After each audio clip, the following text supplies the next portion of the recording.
Hola, buenas. ¿Escuchan? Sí, ¿Estamos? sí. Sí, sí. ¿Estamos todos? ¿Sí? Falta un poquito de gente. ¿Esperamos un poquito más para arrancar o ya comenzamos?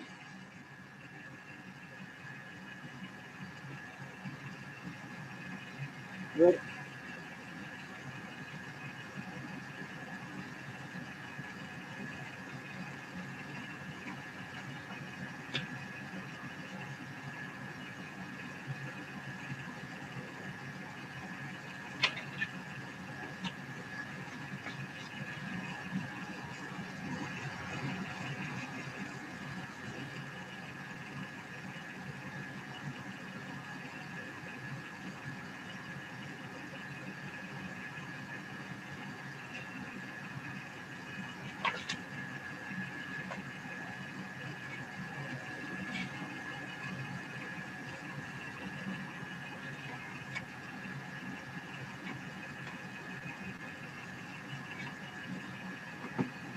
Bueno, vamos a comenzar.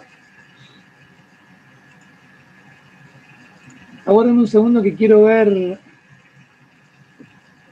un segundo el programa. ¿Ustedes me escuchan, chicos? Sí, profe, se escucha bien. Sí, profe. Sí, se escuchan. Están todos silenciados y yo no los... Bueno, no sé si me escuchan o no. Aguarden un segundo que quiero ver el programa, ¿eh?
Bueno, vamos a comenzar la clase del día de hoy. Hoy tenemos que ver el régimen de la acción procesal penal, los sistemas de organización de la acción, las normas y el ejercicio de la acción procesal penal, abarcando la normativa nacional y local. Ustedes saben que el régimen, digamos, de la acción penal, ¿dónde lo van a encontrar? ¿Dónde ustedes buscarían los inicios de las regulaciones sobre la acción procesal penal, la acción penal? A ver, ¿qué les parece a ustedes? Y por un lado vamos a encontrar al Código Penal, que regula las acciones públicas, dependientes, públicas No dependientes. los escucho, no sé si... A ver, aguardan un segundo. ¿Se me escucha ahí? Soy yo que tengo mal...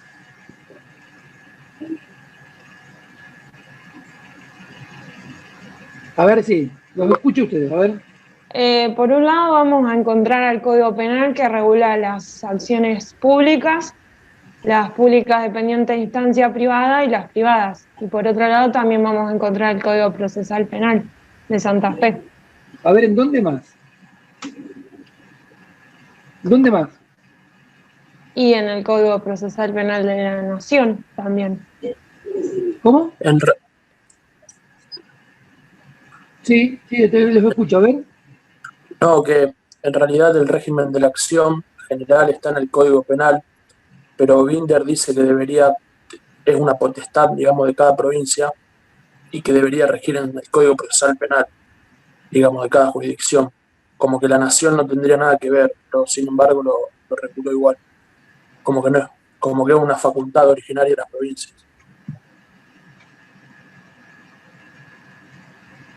Bien, sí, pero está bien eso, pero ¿cuál sería? Puede ser que está en la Constitución, A ver, ¿por qué? porque el artículo 18, porque primero cuando el Estado ejerce la acción, está ejerciendo un poder punitivo, que es el poder de la fuerza que tiene, y ese poder está limitado. Y es lo que habla el artículo 18, que el poder ese que tiene el Estado va a estar limitado. Bien, y entonces, ¿cuáles serían las razones para que ello esté dispuesto de esa forma? Digamos, vos me estás diciendo que encontrarías razones para decir que la Constitución tiene una habilitación al ejercicio de la acción. ¿Cuál sería esa habilitación? ¿Estaría dado por qué esa habilitación?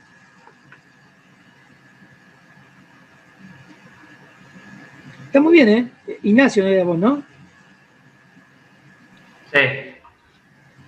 ¿Por qué de la letra de la Constitución debemos interpretar, no sé si te escuché bien todo, pero ¿por qué debemos interpretar que efectivamente es allí donde hay que buscar el sentido del régimen de la acción?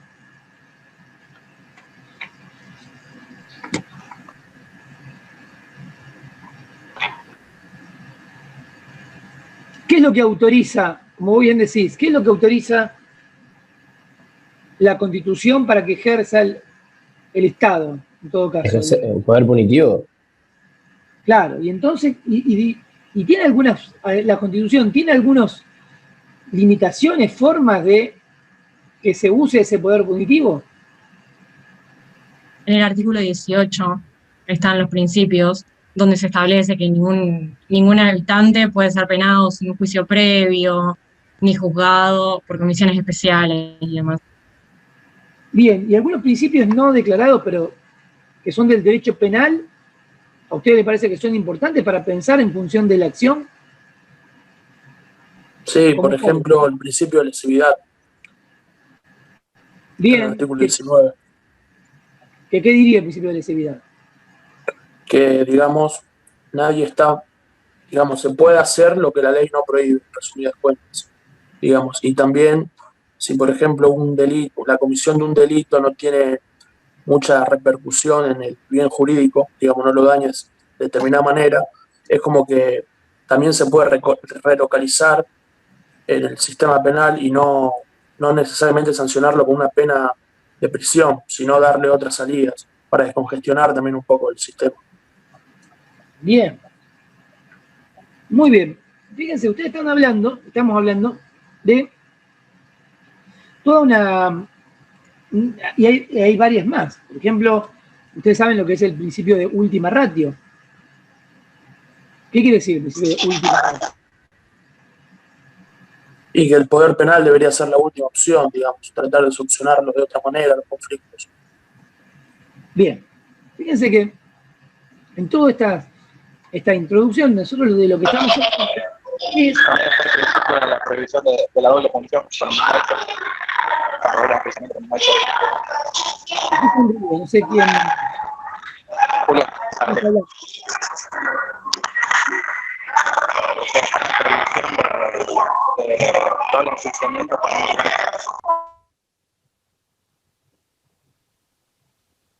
¿Sí? No sé quién estaba hablando, perdón. Julián, ¿sabes? Sí, a ver. No, solo decía que otro principio también que No sé bien, ¿no?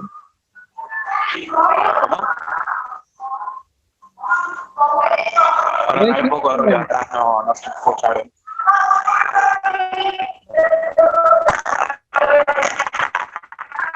No sé quién está hablando.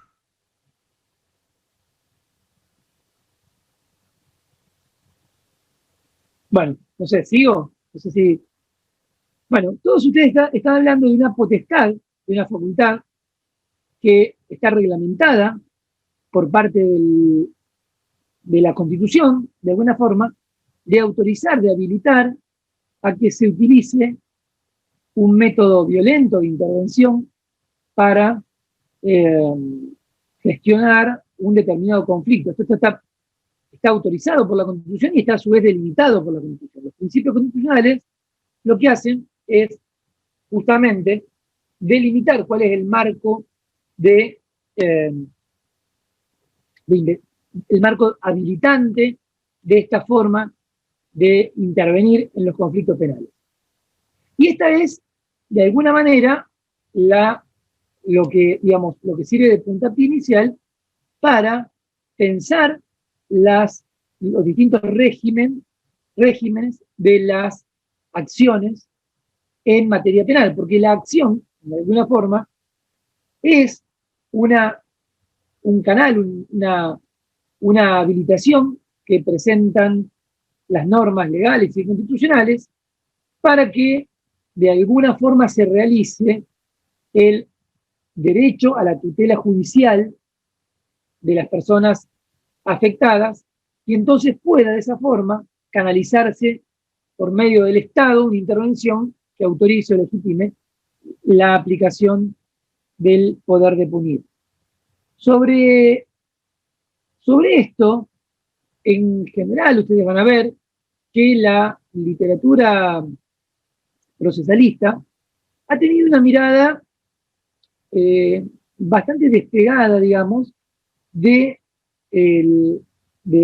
análisis político-criminal que debiera rodear a una discusión sobre la acción procesal penal. ¿Por qué digo que ha tenido esta mirada que algunas veces nosotros criticamos? Porque la acción procesal penal no ha sido considerada o tratada justamente como el segmento o la regulación más importante para poder realizar los fines político-criminales de un Estado. En definitiva, eso es lo que está en juego cuando hablamos de la teoría de la acción. ¿Cómo es que el Estado va a repartir los intereses y las legitimaciones para peticionar ante el propio Estado para la intervención en un conflicto jurídico penal con la pretensión de sanción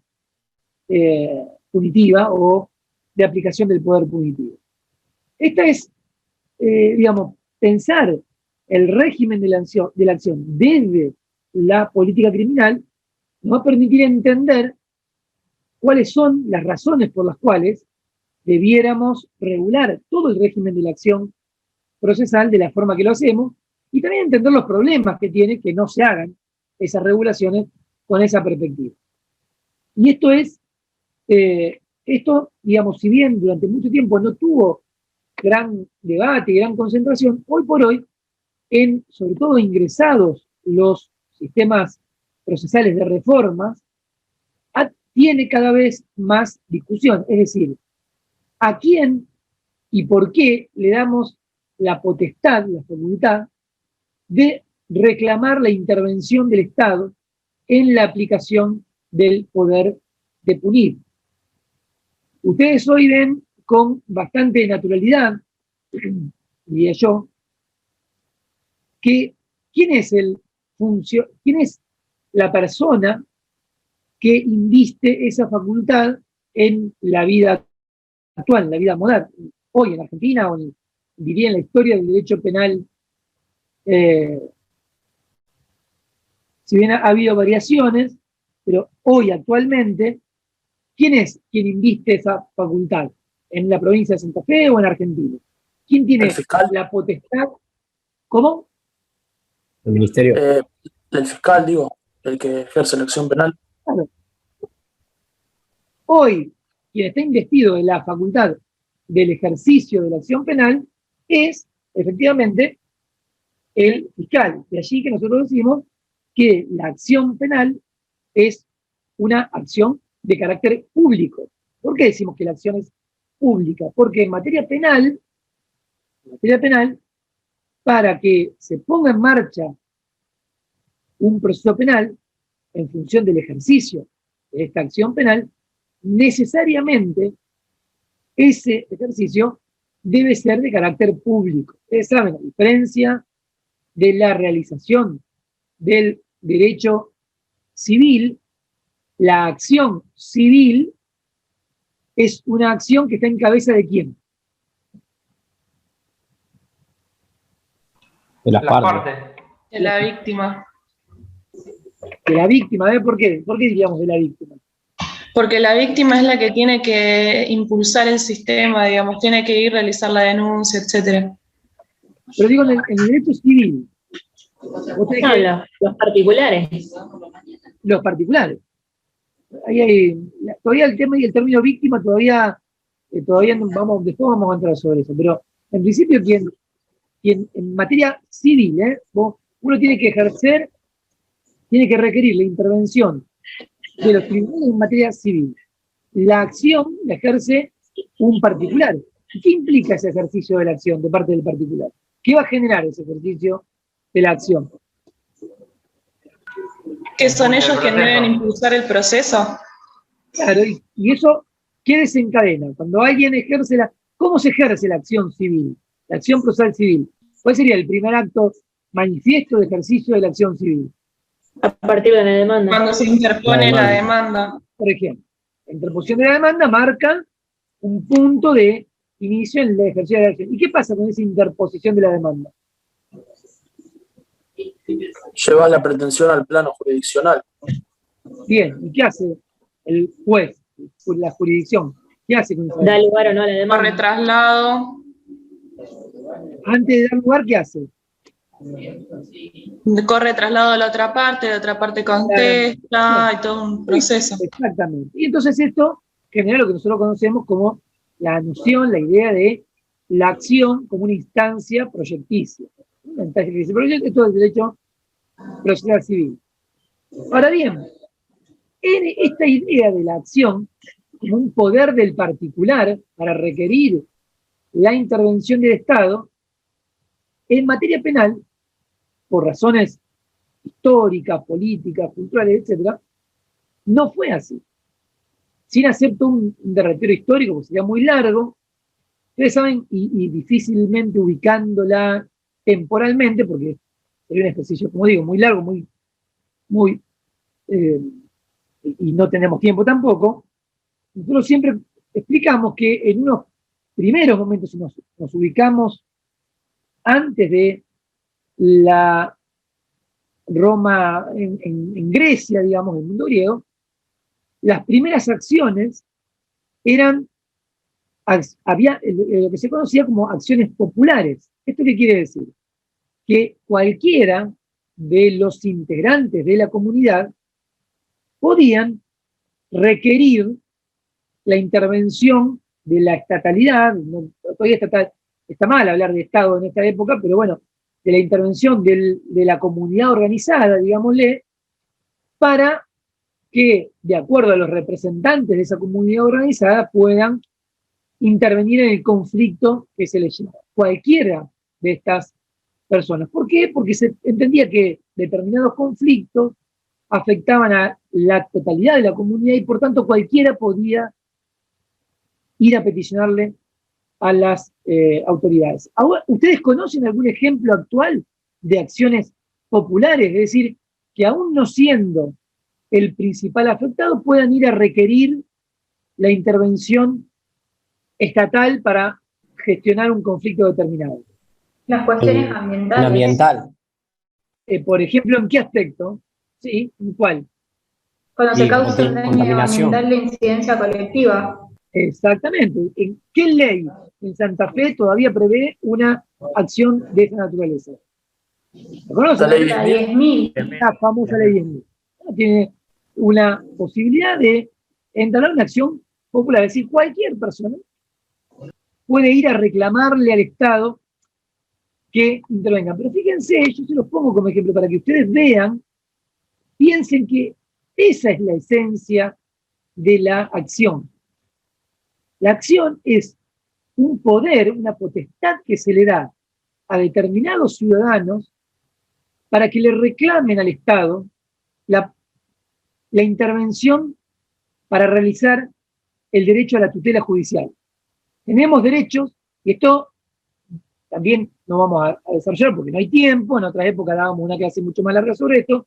Ustedes saben que la acción no se equipara con el derecho subjetivo afectado. Esto lo habrán estudiado en la historia del derecho, cuando estaba esa vieja discusión que los romanos decían que la acción es el derecho en pie de guerra, ¿no? Si la acción es el derecho en pie de guerra, si yo tengo el derecho a una casa digna, y si la acción es mi derecho a una casa digna, tendríamos que entonces tener sistemas judiciales que asignen casas dignas a buena parte de la población, y eso no funciona. Entonces ahí empezamos a ver que, ¿qué pasa? Es lo mismo el derecho subjetivo que la acción. Y hay un deslinde histórico, teórico, muy, muy grande, que empezó a distinguir el derecho subjetivo del derecho a accionar. Ya la acción es un derecho distinto. Es un derecho a ir a peticionarle a las autoridades. Y fíjense lo importante que es esto, porque hay una histórica, digamos, lucha por los derechos. Ahora, la lucha por los derechos, si no va de la mano de la lucha por la petición y el reclamo de esos derechos, es una lucha que se queda bastante a mitad de camino. Hay un interesantísimo libro, yo se lo recomiendo mucho, de Gargarella, que se llama... ¿cómo se llama? Ah, lo tengo por acá, pero voy a estar 15 minutos si lo busco. Se llama el derecho a la protesta, el derecho a la protesta social, el primer derecho. Gargarella dice, palabras más, palabras menos, cuando hubo todavía estaba muy discutido sobre las formas de reclamo social y de protesta social, y si hay que meter preso a los que están cortando la ruta o no. Él escribe un libro que lo conocen a Gargarella, ¿no? Gargarella, se llama, es un constitucionalista muy importante. Él escribe un libro muy significativo en este punto, diciendo que el derecho a reclamar por los derechos es el primer derecho. Vamos a tener muchos derechos, pero si no tenemos el derecho a reclamar por ellos, muy difícilmente podamos realizarlo. Bueno, la teoría de la acción, es decir, la teoría de la acción, para que no sea algo que esté abstracto en el éter, lo que trata de discutir y abarcar es cómo vamos a planificar un sistema de normas que permita asegurar este reparto de potestades en el Estado.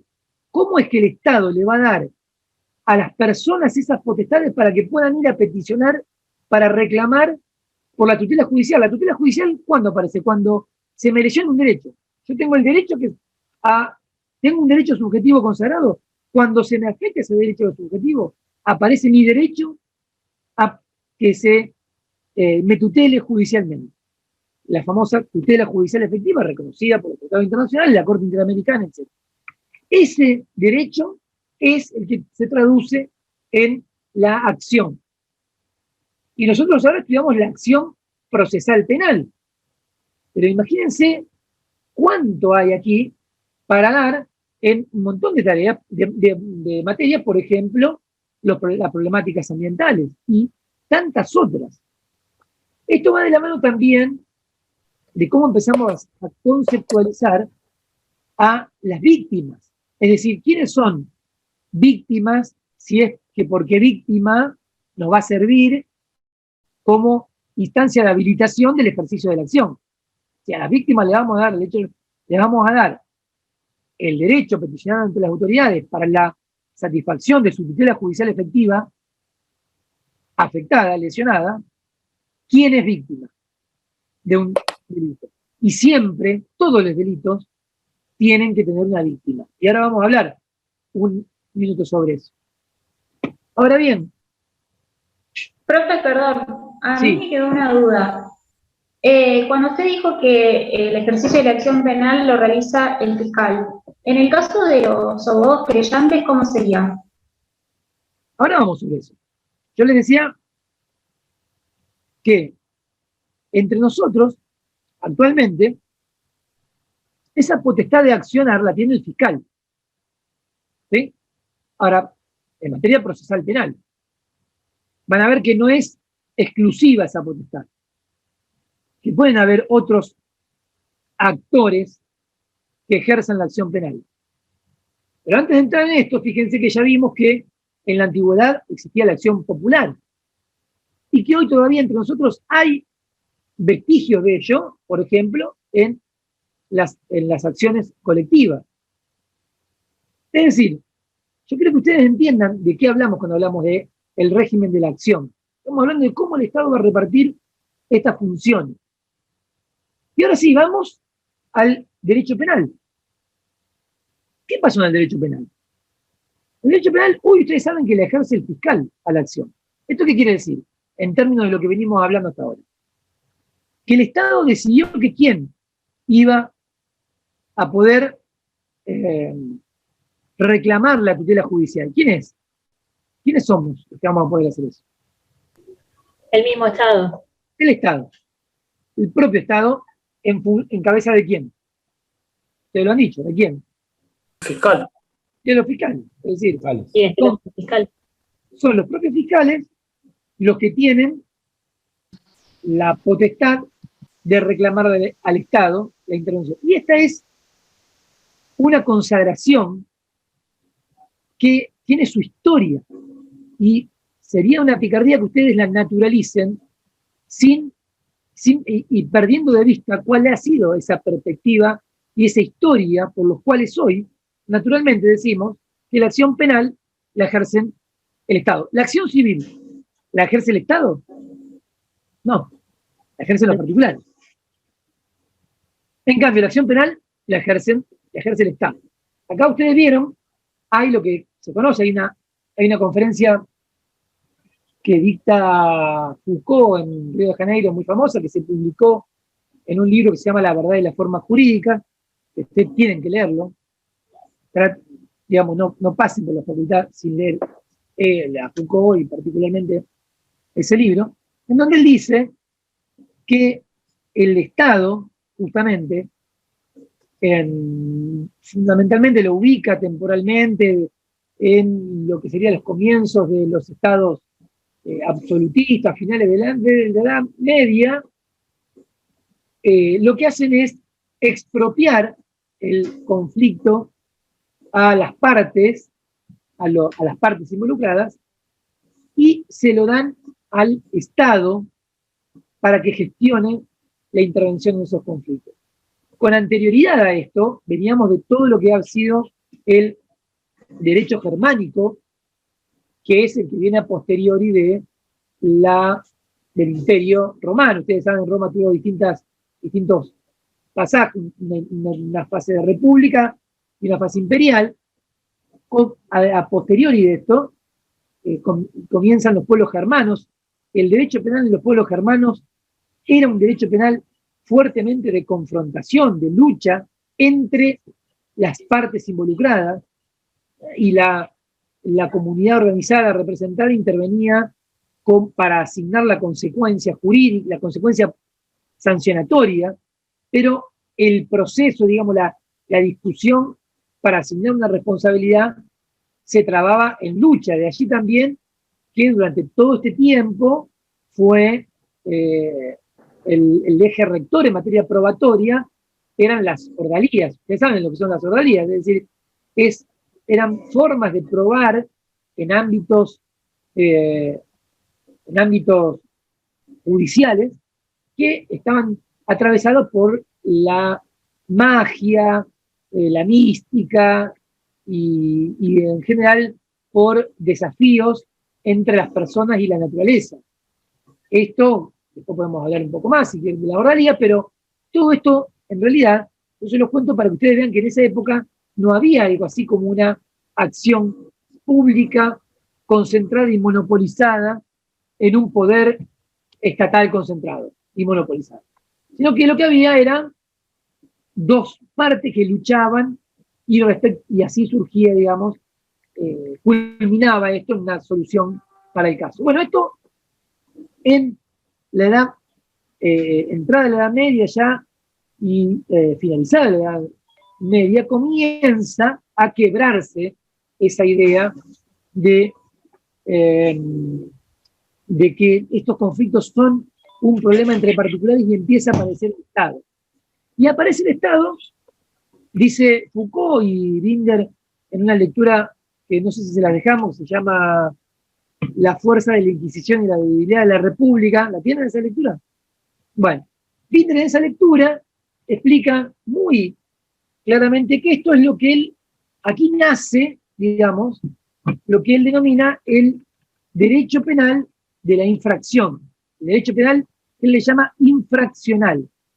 ¿Por qué le llama derecho penal infraccional? Porque él dice, miren, siempre hubo conflictos que controvertían, digamos, algún mandato. No sé si llamarle legal, porque el principio de legalidad es un principio moderno en cuanto, sí, un principio moderno, no de la Edad Media, sino un principio ya moderno, de la Ilustración francesa, pero siempre hubo una, digamos, una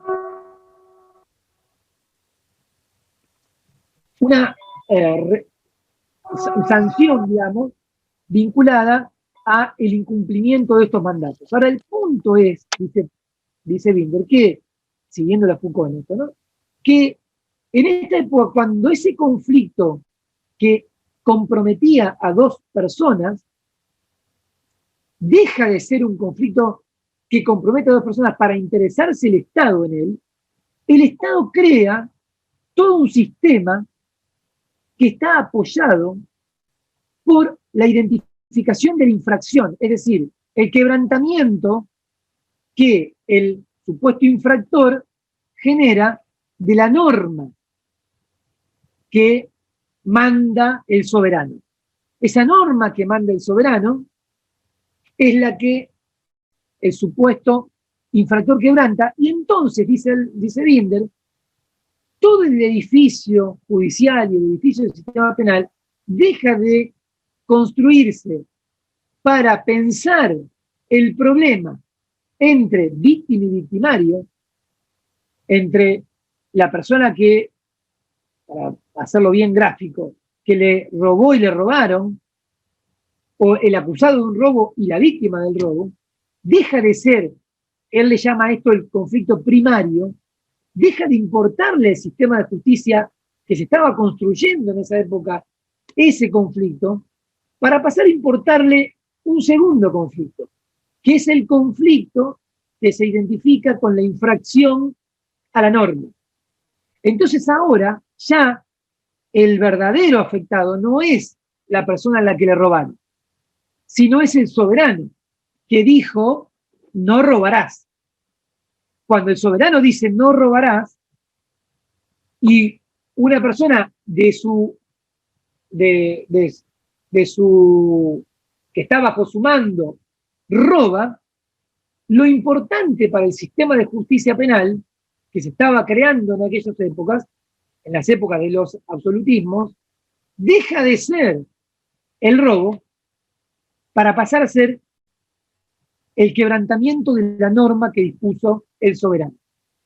Y así, dice Alberto, se ha construido el sistema penal. El sistema penal se construyó pensando más en el quebrantamiento de la norma, de la infracción, del mandato del soberano, que en el conflicto primario subyacente a ese quebrantamiento de la norma. Esto, dice, dio como consecuencia un derecho penal de la infracción. ¿Y cuál es el símbolo o la característica más saliente de ese derecho penal infraccional? El régimen de la acción procesal. Es decir, cuando hubo que delimitar la manera en que se iban a repartir los poderes de las personas para poder reclamarle al Estado de la intervención jurídico-penal, no hubo ninguna duda cómo se iba a hacer, sacándole todos esos poderes a los partícipes de los conflictos primarios, porque ya no nos interesaba más el conflicto primario. Lo que nos interesa es el conflicto secundario, es la lesión a la norma, es la lesión al mandato del Estado. Y si lo que me importa es la lesión al mandato del Estado, qué mejor que sea el propio Estado el que venga a decirme cómo, cuándo, dónde, por qué razón vale la pena requerirle la intervención al Estado para que autorice el ejercicio del poder de punir. Y así nace, dice Alberto, la acción, lo que llamamos, ¿no?, habitualmente la acción procesal penal o la acción penal pública. Él es incluso muy crítico de esto. Binder dice, para mí con mucha razón, este es un problema que nosotros hoy naturalicemos, que es el Estado el que va a gestionar los intereses que hay detrás del ejercicio de la acción penal. Porque, chicos, ustedes tienen que entender que cuando estamos otorgando esta facultad, estamos otorgando la facultad de intervenir en la gestión de intereses concretos. ¿Cómo vamos a intervenir? ¿Por qué vamos a intervenir? Y si ustedes me permiten ser, yo a veces soy un poquito exagerado para que les llame la atención el tema y lo entiendan desde el punto de vista político, filosófico, político, digamos. Ustedes piensan esto, ustedes van a ver que los estados han sido bastante malos gestores de los intereses afectados de los particulares. Porque, ¿cuál es el argumento, la contracara de esto? No, bueno, miren, el Estado en realidad, esto es consecuencia de el momento de, digamos, de pacificación que ha significado la creación de los estados, en donde la venganza privada se le quitó a las víctimas la potestad de aplicar por ellos mismos un daño a otro que le provocó un daño, y entonces lo gestiona el Estado, y esto es un signo de civilización del ejercicio de la acción, y entonces de esa forma ya evitamos la guerra entre las personas, porque justamente a partir de esta creación estatal se expropia esa potestad, y entonces son los estados los que van a ejercer racionalmente, adecuadamente, objetivamente la acción procesal. Lo cierto es que esa no ha sido la manera en que se ha ejercido la acción penal. Y si eso ha significado, bueno, si queremos hablar desde ese punto de vista, creo que, digamos, el embate, digamos, marxista no lo supera, porque si ustedes ven cómo es que funciona el derecho penal, van a ver cómo ha sido la historia del derecho penal, la historia de la selección de una población fuertemente estigmatizada a partir de distintos estereotipos, etcétera. Todos los han leído a Zaffaroni y demás. Quiero decir, en realidad el ejercicio de la acción penal ha sido históricamente bastante mal conducido por los estados. Ya es hora de que dejemos de usar argumentos que no hacen más que solapar las verdaderas razones que han tenido para consagrarse la forma del ejercicio de la acción. Ahora, dicho esto, ustedes dirán, bueno, entonces, ¿cuál es la propuesta de Binder o mía, el doctor Echarte? Yo no estoy diciendo que haya que privatizar el derecho penal, que haya que entregar totalmente el ejercicio de la acción penal a los particulares. Lo que estoy diciendo es que, por otra parte, eso no podría hacerse nunca porque la consecuencia jurídica asignada a una conducta en materia penal siempre es pública. A diferencia, como digo, del derecho civil, la pena siempre va a ser pública. Siempre vamos a necesitar de la intervención del Estado para aplicar una pena, la que fuere. Ahora bien, lo que no puede perderse de vista es que esta manera de repartir los poderes debe ser formulada replanteándose cuál es en realidad el objetivo primordial del Estado y cuál es el conflicto al cual nos va a llamar la atención para regular un sistema de la acción procesal penal. Y esto de alguna forma van a ver el martes, cuando hablemos del principio de oportunidad, van a ver que esta es la reflexión que está empezando a calar en las distintas organizaciones acciones procesales de las provincias argentinas y de Latinoamérica. Es decir, estamos empezando a darnos cuenta que si nos importa realmente este conflicto primario, tenemos que asignar este poder de distinta manera a cómo lo veníamos haciendo. Y entonces darnos cuenta que esa exclusividad que tenía el Estado para gerenciar los intereses vinculados a la tutela judicial de las personas es una exclusividad que empieza a tener muchas dificultades, empieza a hacer agua por todos lados y que requiere urgentemente una revisión. Y eso es efectivamente lo que ha sucedido y lo que viene sucediendo desde un tiempo a esta parte, como digo, particularmente en buena parte de las reformas procesales que han tenido, digamos, como estandarte la modificación del régimen de la acción procesal penal.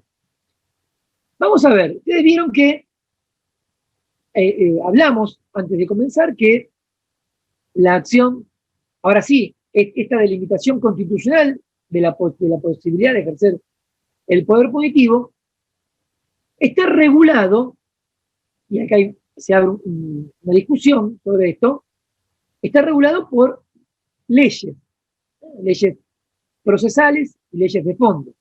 ¿En dónde y cómo se regula el régimen de la acción procesal penal? El ejercicio de las acciones, ¿dónde está regulado? Ustedes saben eso, ya lo han estudiado. Actualmente, Los códigos. Código Penal, artículo 72, creo que es. ¿Y en dónde más? El Código Procesal. En el Código Procesal. Es decir, hay dos regulaciones sobre este régimen de la acción que, dice Binder, es bastante poco satisfactorio llamarle a la intervención del Estado acción. Binder dice, miren, la intervención del Estado tiene que llamarse distinta, no tiene que llamarse acción, tiene que llamarse de otra forma. El Estado tiene que intervenir, sobre todo cuando lo requiera por la calidad de las víctimas, pero para él la idea de la acción es la acción procesal civil. Pero bueno, sin entrar en toda esa disquisición, el régimen de las acciones está regulado en el Código Penal y en el Código Procesal Penal. ¿Tienen el Código Penal abierto? ¿Lo tienen a mano? Código Penal. El artículo 71 del Código Penal regula el ejercicio de las acciones.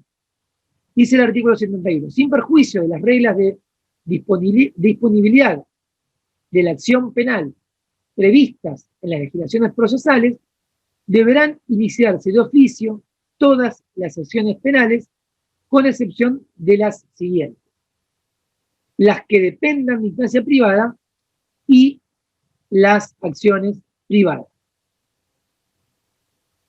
Bien, entonces, el artículo 71 delimita lo que se conoce habitualmente como el concepto de oficialidad u oficiosidad del ejercicio de la acción.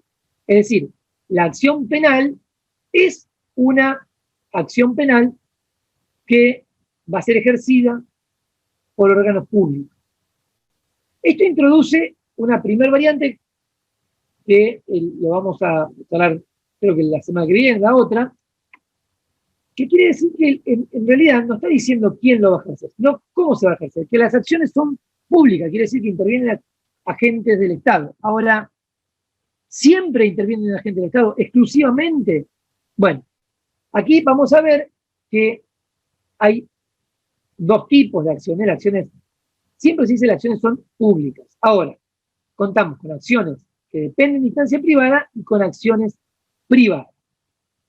Las acciones que dependen de una instancia son las que están previstas en algunos tipos por el Código Penal, vinculados a la delitos llamados delitos contra la integridad sexual, lesiones leves, incumplimiento de contacto de los hijos con los padres no convivientes, y luego tenemos las acciones privadas, calumnias, injurias, violaciones de secreto, etc. Fíjense, respecto de la segunda, las acciones privadas, los códigos de procedimiento, ¿qué dicen? ¿Por qué son acciones privadas? Si bien es una acción pública, nosotros decimos de ejercicio privado, todas las acciones son públicas, pero unas son de ejercicio privado y otras son de ejercicio público. Las acciones de ejercicio privado son ejercidas por un querellante. Y ese querellante es un querellante exclusivo. Es decir, en el ejercicio de esa acción no van a intervenir actores penales del Estado, lo cual no quiere decir que la acción no sea pública. La acción es pública, pero interviene un querellante que es exclusivo, que es el que está regulado en los códigos procesales que genera el trámite de la querella. Entonces, cuando estudiemos querella, vamos a estudiar cómo es que el querellante exclusivo ejerce la acción penal. Pero fíjense, acá el Estado, por razones político-criminales, está haciendo un reparto de potestades y facultades. Esto que decíamos al comienzo. Y le da esa potestad, esa facultad a los particulares. Calumnias e injurias, violación del secreto, concurrencia desleal, incumplimiento de los deberes de asistencia familiar. Cuando la víctima fuere el cónyuge. En estos casos, el poder del Estado lo tienen los particulares y son quienes van a ejercer esta acción, que como digo, sigue siendo pública, pero de ejercicio privado. En cambio, hay otras acciones que son las acciones ahora que dependen de una instancia privada. ¿Qué pasa con estas acciones? Estas son acciones que el Estado le otorga a el particular damnificado una potestad para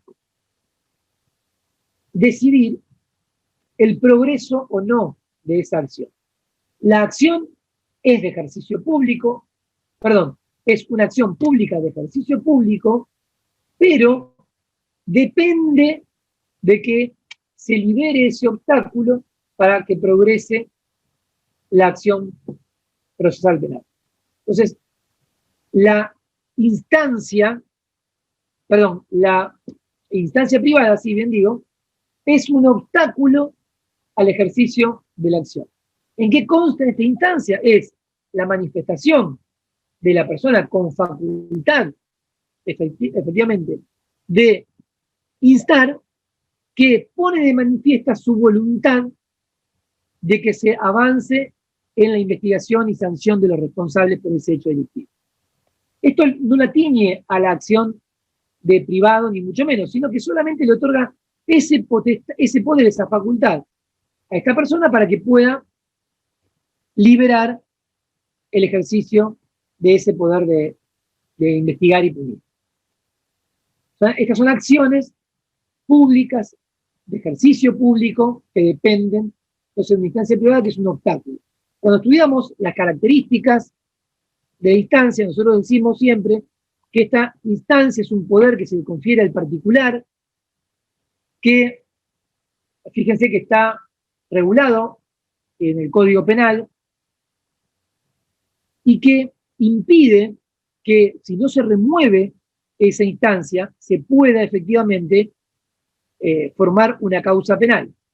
Aquí hay muchas discusiones sobre cuáles son las condiciones en que se ejerce esta instancia y quiénes son los facultados para ejercerlo. Dice el Código Penal, en los casos de este artículo no se procederá a formar causa, sino por acusación o denuncia del agraviado. Denuncia no es igual que instancia. Estamos hablando de la instancia, el Código Penal usa esta terminología de modo defectuoso.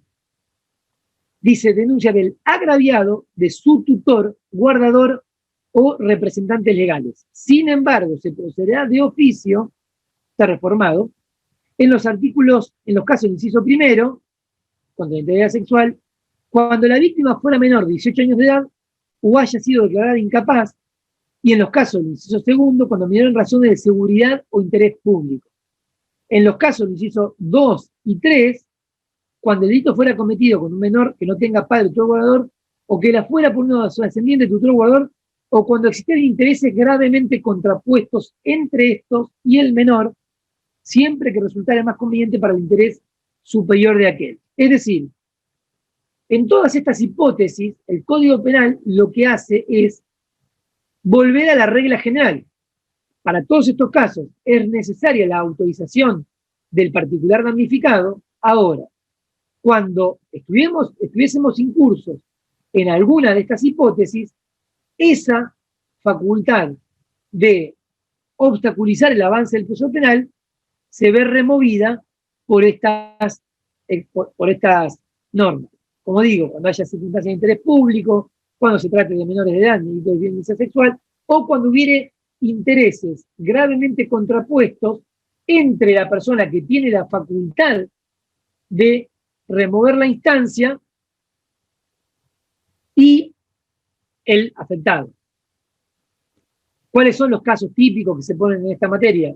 Cuando hay algún atentado vinculado a la integridad sexual contra un niño que vive con una pareja y la persona que atenta contra la integridad sexual de ese niño es la pareja de la mamá del nene, si es la madre del nene quien tiene la potestad de remover ese obstáculo,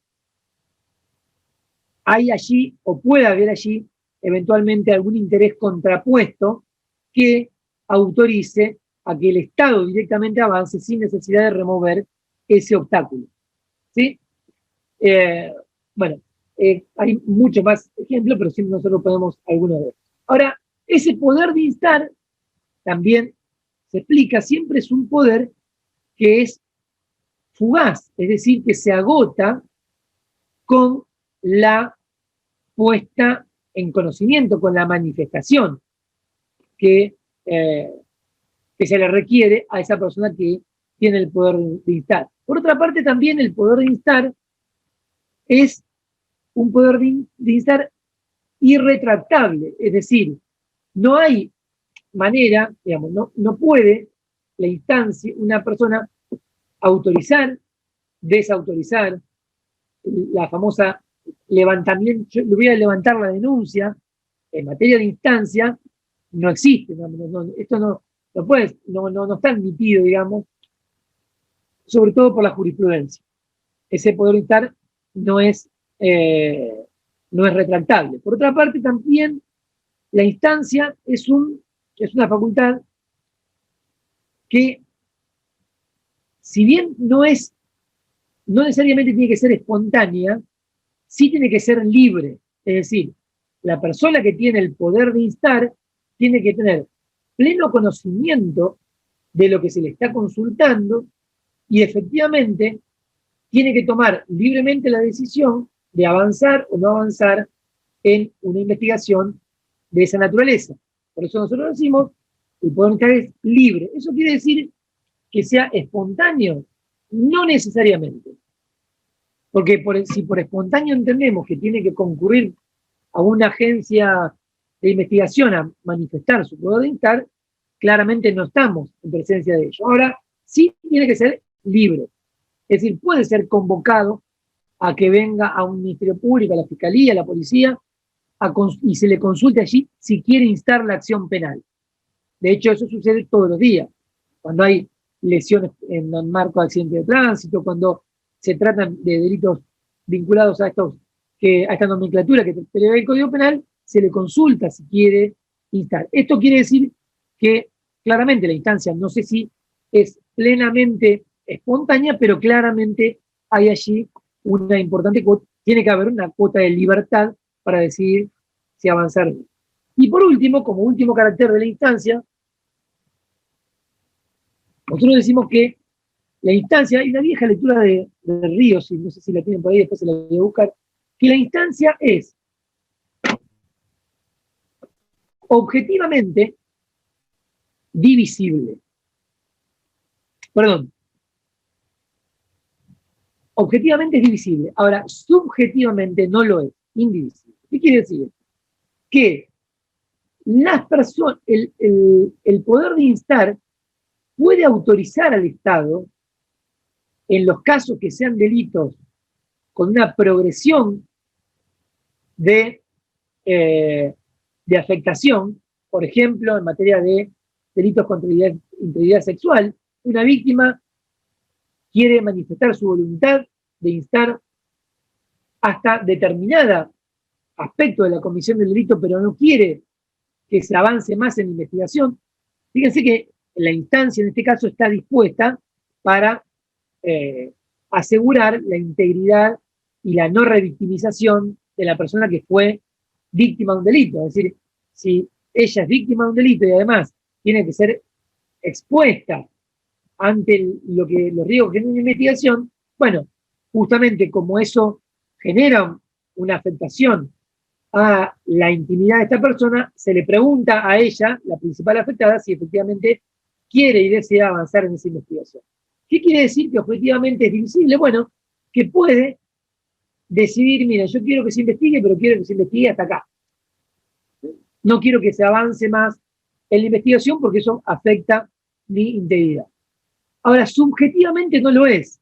¿Qué quiere decir eso? No puede elegir contra qué persona dirigir la acción procesal penal.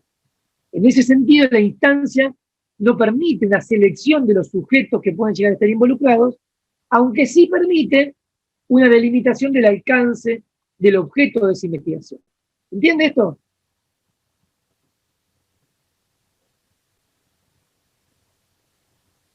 Bien.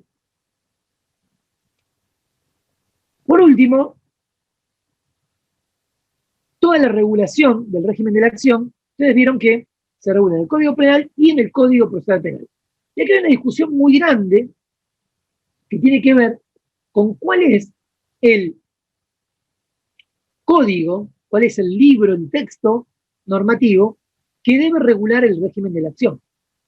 Fíjense que esto no es solamente la única regulación. Por ejemplo, todas las extinción de las acciones también están reguladas en el Código Penal.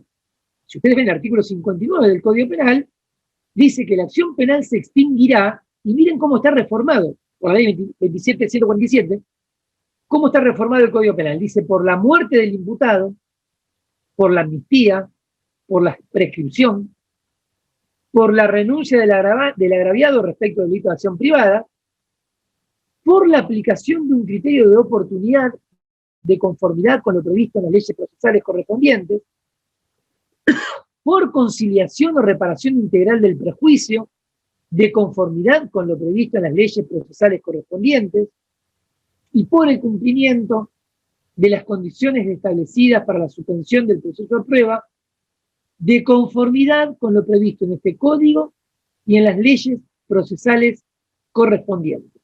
Fíjense, el Código Penal regula el régimen de la acción y a su vez regula la forma de extinción de la sanción.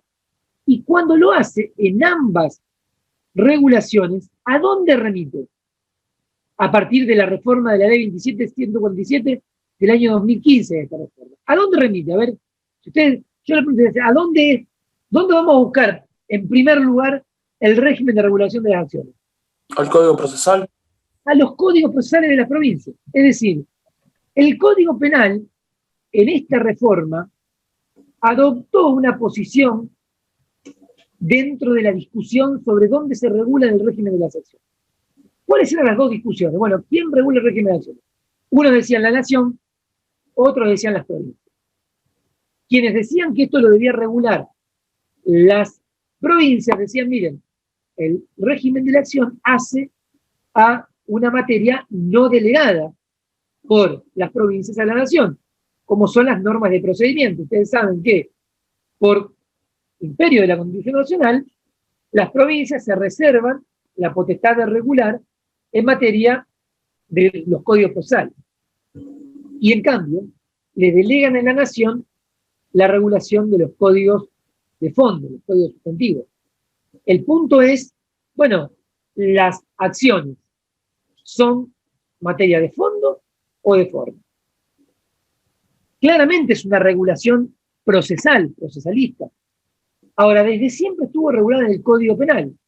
Entonces ahora vamos a la otra versión. Dicen, bueno, miren, puede ser que esta fue una tesitura sostenida por Zaffaroni, sobre todo en el primer tratado, en el viejo tratado de los 5 tomos, no sé si ustedes lo estudiaron a ese, y después de alguna forma la matiza en el nuevo. ¿Qué decía en aquella discusión? No, la acción, si bien es en el fondo de naturaleza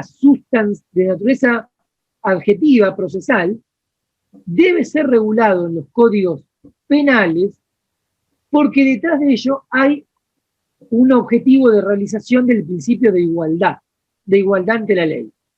Si nosotros permitimos que cada Estado provincial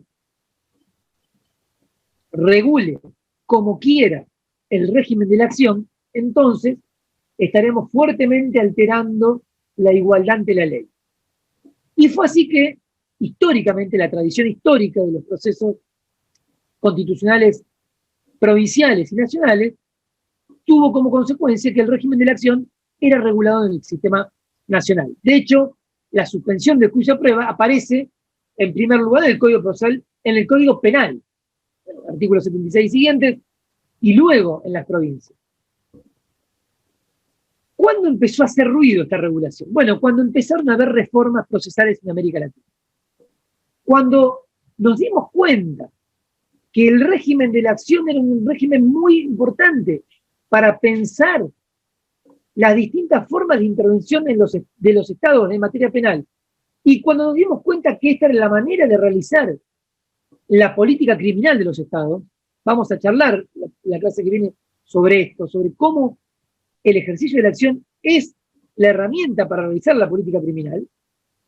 Entonces nos empezamos a dar cuenta que esta regulación que existía en el Código Penal era una regulación que dificultaba el progreso de las reformas procesales que pretendían efectivamente darles a los fiscales una herramienta de gestión de conflictos de naturaleza político-criminal. Y entonces allí empezaron a haber quiebres en este régimen unitario de las acciones que estaban en el Código Penal y empezaron las provincias a meterse de hecho en la regulación de las acciones procesales penales y todo ese avance, ese progreso tiene como corolario, como colofón, la sanción en el 2015 de este nuevo régimen de las acciones, en donde ya en el Código Penal comienza diciendo el artículo 71 que sin perjuicio de las reglas de disponibilidad de la acción penal previstas en la legislación procesal, deberán iniciarse de oficio las acciones penales. Con lo cual, el Código Penal admite, por ejemplo, que el día de mañana una provincia diga todas las acciones son privadas. Podría caber dentro de la regulación del Código Penal porque dice sin perjuicio de las reglas de la disponibilidad de la acción previstas en la legislación procesal. Pero bueno, esto es un agregado mío, no creo que ninguna provincia vaya a hacerlo. Lo que sí les digo que, fíjense cómo es que ha calado este problema, digamos, en la reforma. ¿Y qué es lo que empezaron a ver cuando se empezaron a analizar las reformas procesales? Bueno, que el régimen de la acción penal era un régimen falso.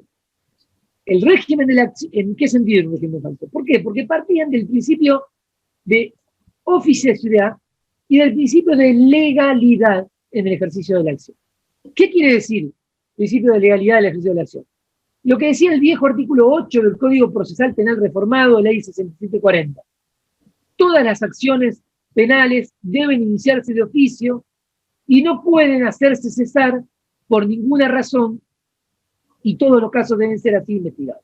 Este es el principio de legalidad, que obligaba a los actores penales a iniciar de oficio todas las acciones penales y a continuar todas las acciones penales. ¿Qué es lo que vimos a poco de andar cuando nos empezó a preocupar, como digo, la gestión de los conflictos penales y a entender que la acción procesal penal era una herramienta para el gerenciamiento de estos conflictos? Que ese principio de legalidad era falso. ¿Y dónde era muy palpable la falsedad de ese principio de legalidad penal? Bueno, en las pilas de expedientes que se prescribían todos los días. Se iniciaban expedientes y se prescribían pilas y pilas y pilas, porque obviamente no había capacidad, no hay capacidad del sistema para trabajar ese cúmulo de causas. Y entonces allí aparecen distintas reglas para poder pensar una manera distinta de ejercer la acción penal. Son reglas de disponibilidad o de oportunidad y que regulan todo un régimen diverso de la acción procesal penal, que como digo, está en cabeza de las provincias. Por eso es que el Código Penal, cuando regula el ejercicio de las acciones y cuando regula la forma en que se extinguen las acciones, hace referencia primero a los códigos procesales de las provincias para que vean allí cómo es que están regulados ese concierto, digamos, de normas que autorizan la potestad de los ciudadanos de reclamar por la tutela judicial y la capacidad de intervenir en ese reclamo. Por último, buena parte de las provincias argentinas admiten lo que se conoce como el querellante. El querellante, cuando me refiero al querellante, es el que conjuntamente con el fiscal participa en el ejercicio de una acción penal pública de ejercicio público. Que de nuevo, si vamos al artículo 71, 72 y 73 del Código Penal, van a ver que hay distintos actores penales, ya vamos a estudiar actor penal, el actor penal público, que es el fiscal, un actor penal que es particular, que es el querellante, que conjuntamente con el fiscal participa en un proceso penal, y un actor penal que es privado y que es exclusivo, que es el que ejerce la querella, que son las acciones de ejercicio privado, artículo 73 del Código Penal. Estas también son regulaciones de las acciones, todo ese régimen de participación de los querellantes está previsto en los códigos procesales. Nosotros vamos a estudiar en otras semanas cómo es que se regulan este tipo de participación. Así que ese es más o menos el esquema general. Hay muchas discusiones, es bastante largo, creo que les dejamos un par de artículos sobre a quién compete regular en materia de acción.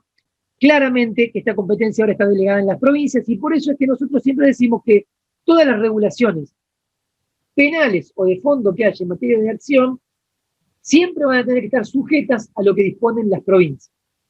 ¿Sí? En este caso, por ejemplo, situación de juicio a prueba, por ejemplo, exclusión de las acciones, por ejemplo, principios de disponibilidad, oportunidad, etcétera, siempre van a estar sujetos a las regulaciones provinciales porque son ellas quienes tienen la potestad constitucional y además quienes lo están haciendo, quienes los hacen, de hecho, los que deben regular en esta materia. Chicos, yo no recuerdo bien el material que les dejaron, díganme si tienen alguna duda, consulta, y si no, les pido que lo vean porque es un tema bastante importante y bueno, se darán cuenta que también un poco denso porque mucha doctrina y teorías. ¿Alguna duda, consulta sobre esto? Bueno. Entonces, en resumen, sí. En resumen, una provincia podría determinar que determinado delito sea de acción privada, digamos, de acción pública. Bien, en general no han avanzado las provincias. Las regulaciones sobre las acciones, el Código Penal y el Código Procesal Penal, el Código Penal siempre las remite a las provincias en lo que hace al régimen de disponibilidad de las acciones. De hecho, cuando prevé la extinción de las acciones, lo deja sujeto a la forma que regulan las provincias. ¿Por qué? Porque, por ejemplo, en nuestro medio, la aplicación que ya vamos a ver de un principio de oportunidad termina con la extinción de la acción penal. Entonces tenía que regular el Código Penal, que es una forma de extinción de la acción penal porque lo regulaban las provincias. Hasta ahora las provincias no han entrado a regular de esta forma el régimen de las acciones. Vos cuando, Santiago, decís, entonces en resumen eso, no, en resumen no es eso, porque yo no estoy diciendo que las provincias pueden privatizar todo el sistema penal. Lo que digo es que el Código Penal, al darle pie a las provincias a que regulen en materia de las acciones, bueno, podría plantearse una buena discusión constitucional si una provincia decide regular que en su ámbito determinada imputación por comisión de un delito genera una acción privada, ¿no? Por querella. Sería una discusión. Yo creo que todavía no llegamos a esa discusión, pero sí bien vale que lo tengamos presente. ¿Por qué? Porque esto es un tema que no hay que naturalizarlo, digamos, en el sentido de que sea el Estado el que intervenga en la gestión de un conflicto no es natural. Históricamente no ha sido así. Esto es una creación del Estado, diría yo, absolutista y que lo adquirió o lo heredó posteriormente el Estado. estado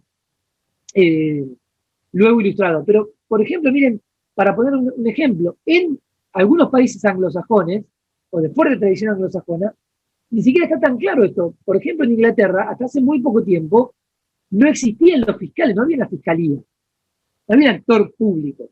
Investigaban los delitos los particulares o eventualmente la policía. Y cuando la policía construye un caso, lo lleva, ahora sí, a los fiscales de la corona, pero antes lo llevaba un abogado, que era el que representaba al Estado, a la corona, contra esa persona. Yo digo, la idea de acción pública es una idea que está muy emparentada con el derecho, como digo, con el derecho continental, y no es bueno que lo veamos naturalizado. ¿Esto quiere decir que mañana las estados provinciales van a salir a decir que todas las acciones son privadas? No, claramente no va a ser así. Si ustedes me preguntan si esa es una buena discusión constitucional, sí. Ahora, muy probablemente no haya por ahora provincias que quieran entrar en esa discusión, porque la verdad que la reforma procesal penal por ahora va por otro lado. Yo no quiero que se queden con esa idea. Solamente se lo presento en el plano teórico, porque justamente en el plano teórico lo que estamos cada vez más convencidos es que la regulación de las acciones es una regulación de las provincias. Ahora, fíjense, la regulación de las acciones, incluso en otras ramas, también está en los códigos sustantivos. Por ejemplo, el Código Civil sigue regulando mucho de las acciones civiles. Sigue regulando un montón de cuestiones de procesalistas en las acciones civiles están reguladas en los códigos de fondo. Eso no quiere decir que no pueda haber regulaciones y de hecho en muchos casos son válidas esas regulaciones. Lo que digo es que justamente las reformas han avanzado y en la convicción de que el régimen de la acción es una materia que debe ser regulada por las provincias, porque se juega allí mucho de la configuración de los sistemas procesales de cada lugar. Entonces es importante que esta potestad la recuperen las provincias y sean las provincias las que regulen los principios de oportunidad, la forma en que se aplica la suspensión de juicio a prueba, la forma en que eventualmente se pueden arribar a acuerdos reparatorios, las maneras en que se van a organizar los sistemas de mediación penal, la manera en que se va a regular la forma de intervención en, por ejemplo, en daños ambientales. Es decir, es importante que eso sea regulado por la provincia. Si ustedes me preguntan, la provincia de Río Negro, con los parques nacionales, etcétera, tendrá una preocupación distinta en materia de daño ambiental que la que tiene una provincia que no tenga estos problemas, y seguramente bien vale que la acción sea regulada distinta en uno y otro lugar. A lo mejor un incendio de un parque en Río Negro no puede ser sujeto a una suspensión de juicio a prueba, y a lo mejor un incendio de una plaza en Rosario sí lo puede ser. Y bien vale que se le permita a las provincias regular de forma distinta el ejercicio de la acción. De eso estamos hablando, cuando en definitiva terminamos hablando de cómo se puede generar mecanismos más eficaces de aplicación del poder de punir. Y el canal para hacerlo es el ejercicio de la acción. Como las reformas pusieron en evidencia esto, bueno, se está avanzando en que sean las propias provincias quienes regulen sobre este régimen. Bien, ¿anotaron los presentes en el chat? Bueno, háganlo por favor. ¿Y a alguien le falta anotar? ¿No? Bueno, ahí están anotándose un par. Bien. Yo la clase pasada se me tildó todo y no pude. Cuando quise ponerlo ya se terminó todo. Bueno, no importa, no pasa. Bueno, chicos, nos veremos el martes que viene. ¿Listo? Chao. Profe, gracias. Chao, gracias. Chao, profe. Hasta luego.